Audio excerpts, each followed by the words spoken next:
The sun was setting over Jerusalem on that fateful Friday, painting the sky in bloody hues that seemed to a tragedy that had just taken place at Golgotha. Among the crowd dispersing from the site of the crucifixion, faces marked by a mix of satisfaction and unease began to feel the weight of what they had witnessed. Many of them, unknowingly, now carried an invisible mark, a silent curse that would follow them for the rest of their lives. Quintus Cornelius, a Roman centurion who had overseen the execution, washed his hands compulsively in a basin of water in his quarters. He was not a superstitious man, but something about the final words of that Nazarene and the supernatural darkness that covered the land disturbed him deeply. His hands trembled as he recalled the moment when the spear pierced Jesus' side, and blood and water gushed out. Truly this man was the Son of God, he had declared, words that now seemed to burn in his throat. In the house of the high priest Caiaphas, his wife Sarah watched her husband with growing concern. Since returning from the Sanhedrin, he had been pacing back and forth, murmuring incoherently. The temple veil had torn from top to bottom, an unprecedented event that sent shockwaves through the religious community. The servants whispered in corners about how Caiaphas seemed to have aged 10 years in a single day. In a modest home in the craftsman's district, Malchus, the high priest's servant whose ear had been cut off and miraculously healed in the Garden of Gethsemane, sat alone in the darkness. His hands repeatedly touched the spot where the ear had been restored, feeling a constant tingling that reminded him of that surreal moment. The miracle, rather than bringing peace, had become his personal torment, a permanent physical reminder of the divinity he had helped condemn. In the tavern near the marketplace, Barabbas drowned his troubles in wine.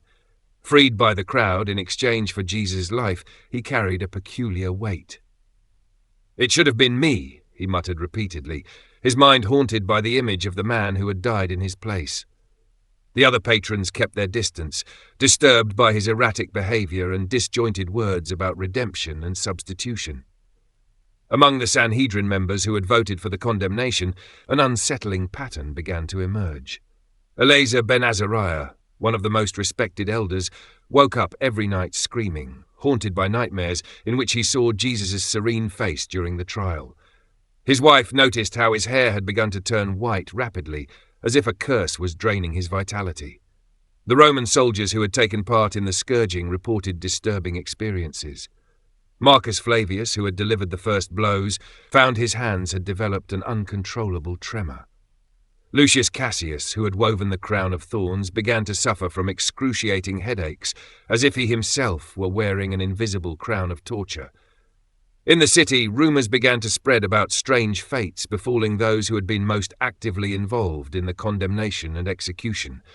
Merchants who had shouted, "Crucify him!" discovered their goods inexplicably rotting. Scribes who had manipulated accusations found their scrolls mysteriously smudged, the words becoming unreadable. Pilate in his palace perhaps suffered the most under the weight of his decision. His wife Claudia, who had warned him through a dream, now watched him wither. The Roman governor, known for his firmness and political pragmatism, had become a shadow of himself. His nights were haunted by visions of the moment he washed his hands, but now, in his nightmares, the water turned into blood that never dried. The curse of the witnesses did not manifest only in physical and mental afflictions. It was as if an invisible veil had fallen over their souls, separating them from light and peace. Each carried their own version of torment, personalized for their specific role in the events of that fateful day. It was as if the universe itself was demanding accountability from those who had witnessed and taken part in the death of the Son of God. The streets of Jerusalem, usually bustling with life, seemed darker in the days that followed. The weight of what had happened hung over the city like a dark cloud, and those who had been present at Golgotha began to realize their lives would never be the same. The curse of the witnesses had only just begun, and its reach would extend far beyond those initial days of torment. As the weeks followed after the crucifixion, the effects of the curse deepened and spread like an invisible disease among those who had witnessed Jesus' death. What had begun as individual disturbances was now transforming into a collective phenomenon that affected entire families and communities. Caiaphas's children began to exhibit inexplicable behaviors. His eldest son, Benjamin, woke every morning speaking in unknown tongues, reciting prophecies that made his mother Sarah shudder. The words sounded like ancient warnings, echoing the messianic prophecies his father had ignored. The youngest daughter, Esther, developed disturbing visions. She repeatedly saw the temple veil tearing in her dreams and woke up with inexplicable marks on her hands, as if she had tried to sew it back together. In the Roman garrison, the situation among the soldiers who took part in the crucifixion deteriorated quickly. The group that had cast lots for Jesus' garments was consumed by a grotesque obsession with gambling. They gambled compulsively, losing everything they owned, but the dice always showed the same number, 30, like Judas's silver coins. Some began wagering their own lives, leading to a series of suicides that echoed the traitor's death. Malchus, the servant with the restored ear, found that he had developed a supernatural sensitivity to sounds. He could hear conversations miles away, but the gift was his curse. The voices that reached his ears were always of people discussing Jesus, questioning his death, expressing belated remorse. The constant murmuring was driving him mad, and he often wandered the streets of Jerusalem, trying to escape the voices that haunted him. Pilate's wife, Claudia, who had tried to prevent the condemnation through her premonitory dream, now found herself trapped in an endless cycle of prophetic visions. Each night brought a new revelation of the future. She saw the temple's destruction, the scattering of the Jewish people, and the rise of a new faith that would spread across the empire. Her prophecies were so vivid and disturbing that Pilate kept her isolated, fearing her words might incite further political unrest. Among the members of the Sanhedrin, a peculiar curse manifested itself within their sacred libraries. The scrolls containing the messianic prophecies began to glow with an unearthly light. The words they had ignored now leapt off the pages in fiery letters. Some reported that their Torah scrolls bled when touched, especially on the passages speaking of the coming Messiah. Barabbas, the freed criminal, developed a strange compulsion for carrying crosses. He roamed the city gathering wood, building miniature crosses that he arranged in intricate patterns in his home. His obsession was viewed as a sign of madness, but those who looked closer realized that each cross represented a life he had taken in his violent past, a self-imposed penance for the man who had died in his place. The merchants who had shouted for the crucifixion found their businesses cursed in a peculiar way. Everything they sold transformed into symbols of death. Bread rotted in patterns resembling skulls, wine turned into what seemed like blood, and clothing developed stains in the shape of crosses. Their fortunes crumbled as customers fled, terrified by the cursed goods. In the temple, the priests who had taken part in the trial found themselves unable to perform their ritual duties. Their hands shook when attempting to sacrifice animals, incense refused to burn in their presence, and the offerings they presented were systematically rejected by supernatural signs: fires that wouldn't ignite, animals that miraculously escaped, water turning into blood. A particularly cruel curse afflicted those who had spit on Jesus. Their mouths were constantly filled with the taste of gall and vinegar, the same they had offered him on the cross. No food could mask the taste, no amount of water could wash it away. Some tore out their own tongues in despair, only to find the taste lingered in their consciousness. At night, in the streets of Jerusalem, those bearing the curse of the witnesses often found each other, drawn together by their shared misery. They formed a silent, tormented group, each bearing their own version of guilt's weight. They gathered in the shadows, exchanging stories of their torments, seeking solace in the mutual understanding of their accursed fate. News of the resurrection, beginning to spread throughout the city, only intensified their anguish. Each report of Jesus' appearances, every tale of his followers finding the empty tomb, was like a fresh stab to their already shattered consciences. The curse seemed to grow stronger with each confirmation that they had indeed been part of the death of the Son of God. The years following the crucifixion transformed Jerusalem into a mosaic of cursed fates. While the early church flourished and Jesus' message spread like fire, those bearing the curse of the witnesses lived in a personal hell, their destinies intertwined in a web of remorse and supernatural consequences. The centurion Quintus Cornelius, who had proclaimed Jesus as the Son of God, met an ironic fate. His confession of faith at Christ's death turned him into an involuntary prophet. His words now held supernatural power. Every statement he made came true, but always in distorted and terrible ways. When he praised a soldier's health, the man instantly fell ill. When he wished someone luck, misfortune followed. His prophetic gift was his curse, forcing him into a self-imposed vow of silence. Caiaphas, the high priest, suffered the most public and humiliating fate. His body began to manifest the wounds of the crucifixion, stigmata that appeared and disappeared, bleeding at crucial moments during religious rituals.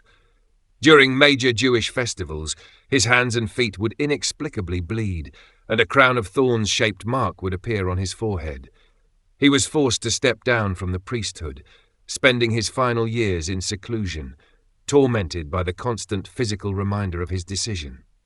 Pilate's family was destroyed by the curse in different ways. His children, born after the crucifixion, came into the world with hand-shaped marks on their faces, a grim echo of their father's gesture of washing his hands of guilt. Claudia, his wife, eventually converted to the emerging Christianity, but her conversion brought no peace. Her prophetic visions continued, showing her in agonizing detail the fate of every person involved in Jesus' condemnation. Malchus, the servant whose ear was restored, found an unexpected purpose in his curse. His supernatural ability to hear led him to become an unintentional chronicler of the curse's effects. He documented in scrolls the fates of all the cursed, creating a detailed record that would be discovered centuries later in caves near the Dead Sea. His writings revealed patterns in the curse, how it adapted to each person, feeding on their deepest fears and regrets. Members of the Sanhedrin who had voted for the condemnation were plagued by a generational curse. Their descendants were born with an invisible mark that rendered them incapable of lying or concealing the truth. What seemed like a blessing proved to be a devastating curse, ruining political careers and relationships, forcing them to live as outcasts in a society built on half-truths and appearances. In his later years, Barabbas became a twisted messianic figure. People sought him out, not for salvation, but to witness in his madness the price of rejecting Christ. His home, filled with miniature crosses, became a site of morbid pilgrimage. Each cross he built now bled at certain hours of the day, and visitors reported hearing ancient voices recounting the events of the crucifixion. The curse manifested uniquely in the women who had wept for Jesus on the way to Golgotha. Their tears transformed into tiny gemstones, an apparent beauty hiding a cruel curse. Every tear they shed for any reason crystallized, causing intense physical pain. Many became unable to feel emotions, fearing the physical agony that crying would bring. The Roman soldiers who survived the early years of the curse manifested uniquely in the women who had wept for Jesus on the way to Golgotha. Their tears transformed into tiny gemstones, an apparent beauty hiding a cruel curse. Every tear they shed for any reason crystallized, causing intense physical pain. Many became unable to feel emotions, fearing the physical agony that crying would bring. The Roman soldiers who survived the early years of the curse developed a peculiar condition. Their bodies began to exude a fragrance of myrrh and aloes, the same scents used in Jesus' burial. The smell instantly identified them as participants in the crucifixion, making it impossible to escape their past. Some attempted to take their own lives to escape the curse, only to find that they were incapable of dying, condemned to carry their burden into old age. As the first generation of the cursed aged and died, a pattern emerged in their final moments. Each experienced a last vision, not of condemnation, but of the possibility of redemption. They saw the resurrected Jesus not as a judge, but as he appeared to his disciples, offering peace. Some found comfort in this final vision, while others were even more tormented by the magnitude of the grace they had rejected. The story of the curse of the witnesses became a whisper in the dark corners of early Christian history. Not recorded in the canonical Gospels, it survived through oral stories, apocryphal documents, and in the marks left on the families of those present on that fateful day. It served as a grim reminder of the weight of witnessing and rejecting the divine. Over the centuries, it is said that echoes of the curse still persist. In Jerusalem on the darkest nights, people report seeing figures wandering the ancient streets, carrying invisible crosses, their faces marked by a terrible knowledge. They are the descendants of the witnesses, still carrying fragments of the ancestral curse, a living testament to the day humanity judged its creator. The curse of the witnesses serves as an eternal reminder that some choices carry consequences that transcend generations, and that the act of witnessing brings with it a sacred responsibility, the obligation to recognize and honor the truth, no matter how inconvenient or disturbing it may be.